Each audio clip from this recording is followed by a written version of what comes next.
السلام عليكم، معكم إيمان من قناة طبخ وحلويات إيمان. في هذا الفيديو غادي نتشارك معكم طريقتي كيفاش كنوجد الطرطة بالحامض اللي كيجي مذاقها زوين ورائع.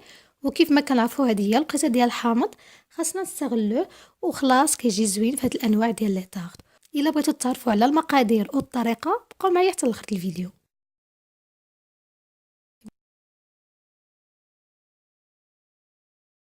بالنسبه للمقادير ديال عجين التورته فغادي نحتاجو ليها 4 المعالق ديال السكر ثقيل يعني السكر كلاصي، 125 غرام ديال الدقيق، صفر بيضه، فاني و75 غرام ديال الزبده.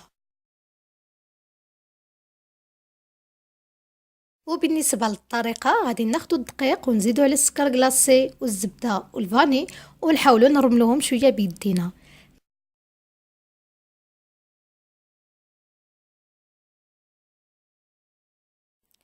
من بعد ما رملنا العجين دابا غادي نزيدو عليه صفر بيضه. وبالنسبه للبيض فكيبقى اختياري، يمكن لكم ديروا في هذه الوصفه ولا تستغناو عليه. ومن بعد غادي نجمعوا العجينه كيف ما كتشوفوا معايا، ماشي لابد نجمعوا العجينه مزيان حيت فاش غادي نحطوها في المول غادي نعاودوا نقادوها مزيان على المول كله. صافي هنا من بعد ما كنقادو العجين في المول كناخدو شي فورشيط وكنحاولوا نديروا بها تقيبات. ومن بعد يمكن لكم تدخلوا العجين للثلاجه باش ترتاح ولا تدخلوها نيشان الفران. بالنسبه للفران فكنكونوا شاعلينه على 180 درجه.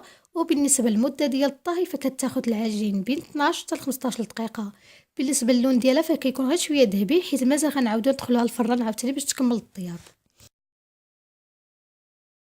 وبالنسبة لكريمة الحامض فغادي نحتاجو ليها 3 البيضات، 3 المعالق ديال الدقيق، عصير ديال 2 حبات الحامض، قشور حامضة، ومعلقة الزبدة اللي يمكننا نستغناو عليها، و200 غرام ديال السكر ناعم. وبالنسبة للطريقة فراه سهلة، غادي تاخدو جميع المكونات من غير الزبدة وتضربوهم بالضرب الكهربائي.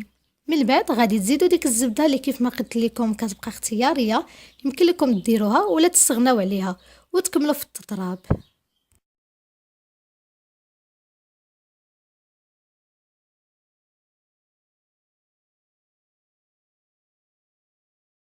صافي ومن بعد ما كنكملوا التضراب ديال جميع المكونات فكنخويو الخليط على داك العجين ديال الطرطه من بعد ما كنخرجوها من الفران. وكنعاودو ندخلوهم عاوتاني الفران اللي كنكونوا شاعلينه على 180 درجه. والمده ديال الطهي كتراوح بين 15 حتى 20 دقيقه. غير نشوفوا ديك الكريمه بدات تقصاح وما بقاش سائله صافي كنخرجوها من الفران. وهذا هو شكل النهائي ديال التورته بالحامض من بعد ما خرجتها من الفران وخليتها تبرد شويه في الثلاجه. وكيف ما كتشوفوا معايا فزينتها بالسكر كلاصي من الفوق وزينتها بهاد الورود اللي خديتهم من الحديقه ديال المنزل. وهذا هو شكل النهائي ديال لا طارت سيترون اللي كنتمنى تكون عجبتكم وتجربوها. وبحال ديما نقول لكم ما تنساوش تشاركوا في القناه طبخ وحلويات ايمان باش يوصلكم الجديد. ونتلاقوا في فيديو جديد ان شاء الله. بسلامه.